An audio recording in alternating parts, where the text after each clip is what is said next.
Europe 1, Culture Média. 9h30, 11h. Thomas Hill.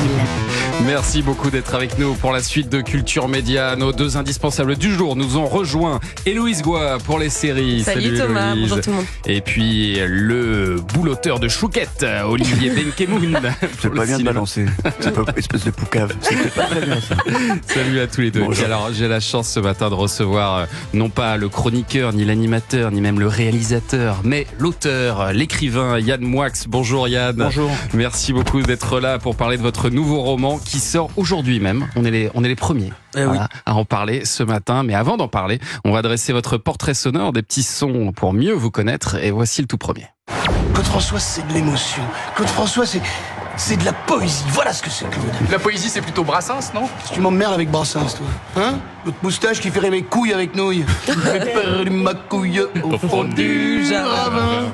Je peux le faire, ça, hein? Non, c'est pas au fond du jardin. Au fond du ravin. Du ravin, Oui, absolument. c'est moi qui fais la faute.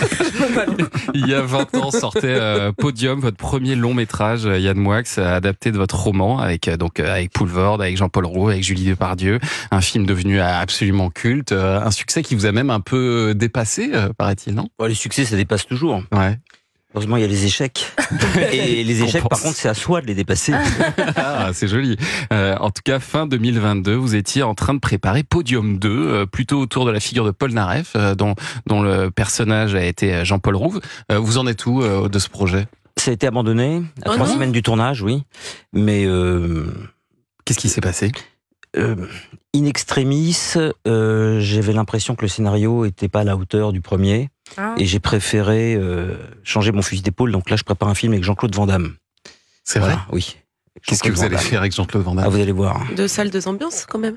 Comment 2 salles, 2 Non, ambiances. j'aime beaucoup Jean-Claude et je pense qu'il mérite d'avoir lui aussi un peu une grande comédie populaire. Il y aura du karaté ou Il y non? aura du karaté, Ah oui. ouais, très bien. Et on verra jamais de Podium 2 alors? C'est fini, c'est enterré? Non, c'est... jamais, peut-être pas, mais voilà, j'ai mis une Mais petite vous avez eu un parenthèse. coup de stress pour comme ça arrêter ça 3 semaines avant le tournage? Pas du tout.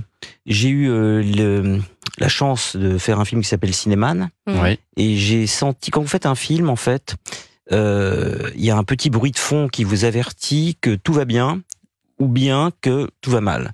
Et donc, au cinéma, il y a une espèce d'effet boule de neige. Si tout s'enclenche merveilleusement bien, vous êtes sûr que tout le monde est sur la même longueur d'onde, et le résultat est au prorata de cet élan positif. Ouais. En revanche, s'il y a des petits signaux qui vous alertent, vous savez que ces petits signaux vont devenir graduellement des problèmes. Un fiasco. Comme quand vous achetez un appartement et vous sentez un petit truc, vous dites ah, je vais le prendre quand même, mais c'est bizarre, il y a un truc qui me plaît pas. Et le truc qui vous plaît pas grossit de jour en jour.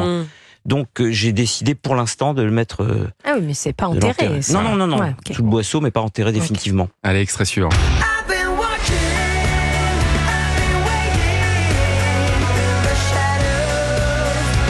The Rasmus in the Shadows, c'est la chanson de ce groupe finlandais qui est aussi le générique dont n'est pas couché, présenté par Laurent Ruquier. Vous y avez été chroniqueur aux côtés de Léa Salamé pendant 3 ans, c'était 2015-2018. C'est vrai que ça vous a fait beaucoup connaître du grand public. Qu'est-ce que vous gardez de cette expérience avec un peu de recul maintenant? Que des bons souvenirs. C'est un privilège que de pouvoir avoir en face de soi un Premier ministre, un député, de lui dire ce qu'on pense de lui. Très librement. Très librement, Ouais. avec les conséquences que ça implique. Parce que dans ce genre d'émission, lorsque par exemple vous dites ce que vous pensez d'un livre, ou d'un disque, ou d'un spectacle, il y a quelque chose, je suis assez naïf, contrairement aux apparences, c'est qu'on ne sait jamais qui est ami avec qui à Paris. Ah oui. Donc vous Aïe, aïe, dites aïe. en toute honnêteté, votre livre est mauvais, Ouais. vous attaquez pas la personne, mais il faut savoir que les gens, en France en tout cas, c'est plus grave d'attaquer une œuvre que d'attaquer un enfant. Une femme vous pardonnera de dire que ses enfants sont débiles, mais si vous dites que son Vous êtes film, sûr oui, mais si vous dites que son roman n'est pas tout à fait réussi, Ouais. c'est Très sensible, quoi. c'est la peine de mort. Ouais. Et donc vous ne savez jamais qui est ami avec qui. Et donc vous le comprenez à vos dépens quelques semaines, quelques mois, quelques années plus tard. Et vous continuez à fréquenter Laurent Ruquier, Léa Salamé? Léa, je la vois très peu, mais on s'envoie des messages. Ouais. Et Laurent, je le vois très peu, mais on s'envoie des messages. Non, mais ce sont des amis, mais je fais pas partie de leur Petit cercle. De leur de leur cercle intime. Ouais. Et vous continuez à dire du mal des livres Oui, mais que pour moi. En privé. En fait, de moins en moins, parce que comme je ne lis quasiment que des classiques, c'est difficile de dire du mal de Nabokov, de Victor Hugo ou de Joseph Conrad. Ouais. Allez, Et puis encore au un pied dont on va parler dans un instant, ça pourrait être du théâtre, ce sera peut-être une pièce un jour. Peut-être, ouais. Ce livre Visa, on en parle dans 2 minutes sur Europe 1, tout de suite.